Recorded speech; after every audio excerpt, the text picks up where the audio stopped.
The one sentence that will absolutely destroy your self-improvement goals is this: I just need more willpower. For years, you've told yourself that if you just tried harder, if you just had more grit, you'd finally stick to that new routine. But what if I told you that entire idea is a trap? That the secret to real, lasting change has almost nothing to do with willpower at all. Okay, so here's what we're gonna do. We are going to completely dismantle that myth of motivation and give you a powerful, science-backed system for building habits on autopilot. We're going to look at the willpower paradox, figure out the real reason you procrastinate, and then I'm gonna give you the exact formula to build any habit you want, effortlessly.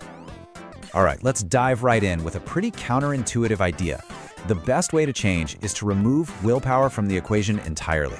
We're always told that discipline is a muscle, right? That you just need to flex it more. But the reality is, that muscle gets tired. It is a totally unreliable power source. And when it runs out, which it always does, our best intentions just collapse and we're right back where we started. The paradox is that by trying to force change, we almost guarantee it's not gonna last. This right here, this flips the entire script on self-help. Believing that big change requires this huge brute force effort is the exact mental trap that sets us up to fail. Because your willpower is a finite resource. Think of it like your phone battery. You wake up at 100%, but every single decision you make all day, what to wear, what to eat, how to answer that email, it just drains it bit by bit.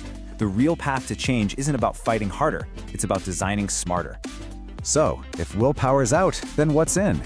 Well, the secret is to hijack the routines you already have. I mean, think about it. You don't need motivation to brush your teeth, right? Or to put on your seatbelt. You just do it. Those actions are running on pure autopilot, burned into your brain's wiring. The system we're about to build teaches you how to attach a new, tiny behavior to the incredible momentum of those existing habits. It makes your new goal feel like the obvious next step, not some difficult choice. And this brings us to the core problem we all face every single day, that huge struggle just to begin a new task. You know that moment of hesitation before you put down your phone and pick up a book? That's it. That invisible barrier, that friction, that's where all our good intentions go to die. And listen, it's not a character flaw, it's a biological reality. See, this all happens because of something called decision fatigue. This chart shows it perfectly. Our mental energy, our willpower, is highest in the morning. But as the day goes on and you make choice after choice, that battery just plummets. By the time evening rolls around, your brain is exhausted. It's looking for the easy path, the path of least resistance. It just wants the shortcut. So this leads us to what's officially called the activation energy crisis. It's that exhausting mental effort you have to exert to first remember your new goal, and then second, consciously choose to start it. It's all friction. And when our brains face that friction, they almost always default to the easy way out. This is the real scientific reason we procrastinate. It's why we say, I'll do it later, hoping that later comes with a fresh dose of willpower, but it almost never does. So, how do we solve this? How do we get around this activation crisis?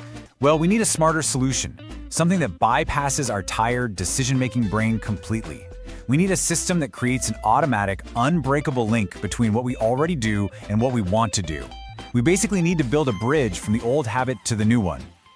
And here it is. This is the solution, the habit stacking formula. After I do my current habit, I will do my new habit. It's so simple, but it is so powerful. This isn't just a friendly reminder. It's a clear, direct command for your brain. It removes all the guesswork. The after I part uses something you already do automatically as a trigger, and the I will part slots the new thing right in. There's no decision to make. The old habit becomes the trigger for the new one. Now, this formula is built on 3 essential parts that work together like a combination lock.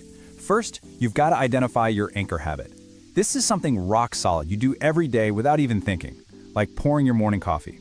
Second, you define an atomic habit, a new behavior that is so small it's almost laughable. And third, you apply the formula to chain them together.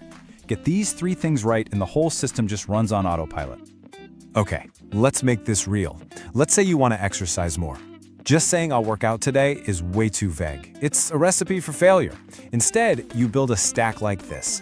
After I close my laptop for lunch, I will do 1 push-up. See how that works? Closing the laptop is the anchor. It happens every single day. It's the automatic trigger. Doing 1 push-up is the atomic habit. It's so easy, you can't say no. You're literally borrowing the momentum from an old habit to launch a new one. Okay, now let's get into the really cool part. the neuroscience of why this actually works. Because this isn't just some clever life hack. It's a strategy that is rooted in the way our brains are wired to form behaviors in the first place. We're about to see how this system basically tricks your brain into doing exactly what you want it to do. So think of it like this. You basically have two different brains. You've got your conscious brain up in the prefrontal cortex. That's the CEO. It makes big plans, sets goals, and uses a ton of energy. Then you've got your habit brain, deep inside the basal ganglia. That's the factory floor. It doesn't think, it just runs programs. It's fast, it's automatic, and it loves shortcuts. That activation energy crisis we talked about, that's your CEO getting tired.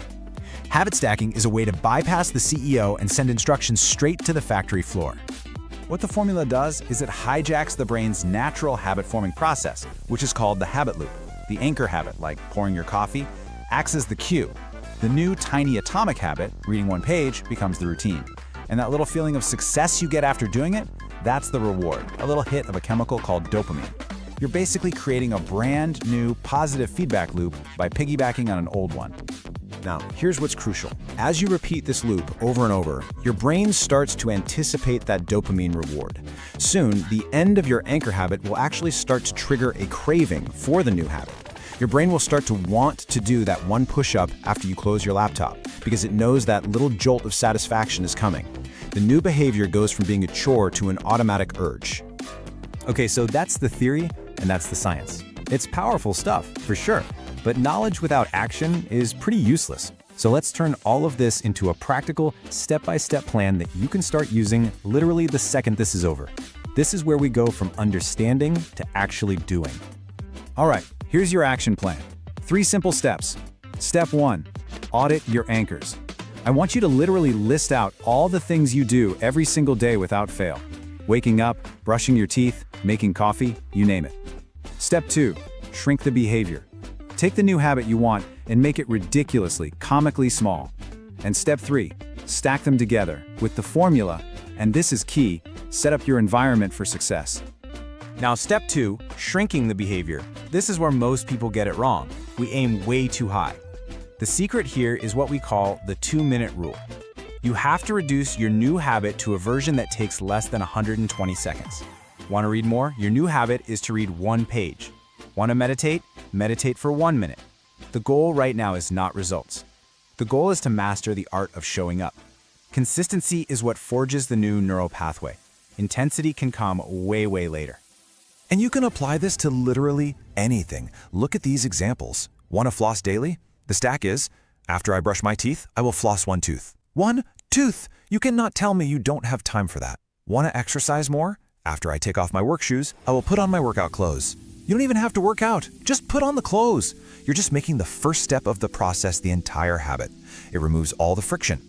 And now for the final and maybe the most critical part. Design your environment. Don't rely on memory. Make your new habit the most obvious, easy choice. If your stack is, after I brush my teeth, I will take my vitamin, then don't leave the vitamins in the kitchen. Go right now and put the vitamin bottle directly on top of your toothpaste. Make the cue impossible to miss. If you're going to read 1 page after coffee, leave the book right next to the coffee maker. Make the right choice the easy choice. Okay, let's zoom out for a second. Because this whole thing, it isn't just about adding a few small habits here and there. This is about adopting a completely new way of thinking about personal growth. It's about shifting from a mindset of brute force to one of intelligent design. It's about becoming the architect of your own behavior. I really want you to let this quote sink in. Think about every time you failed to stick with a habit. You probably blamed yourself, right? You thought, I'm lazy, or I'm not disciplined. This idea completely reframes that. Your failure wasn't a character flaw. It was a design flaw. You didn't have a bad goal. You had a bad system. And here is the big idea I want you to walk away with. Your existing automatic habits, they're not just routines. They are the rocket fuel for your future success. They have momentum. They're reliable. They are a powerful train that is already leaving the station every single day. All you have to do is learn how to strategically attach a new, tiny car to the end of it. So in the end, habit stacking solves that fundamental problem of relying on willpower, which is always unstable. And the reason that matters so much is that it lets you build massive positive change with almost zero initial effort. That simple formula, after I do this, I will do that. It's like a psychological cheat code. It hijacks your brain's existing cues, it uses the power of dopamine to reinforce the chain, and it builds momentum for you automatically. Just remember this, productivity isn't about doing more, it's about mastering systems that make focus effortless.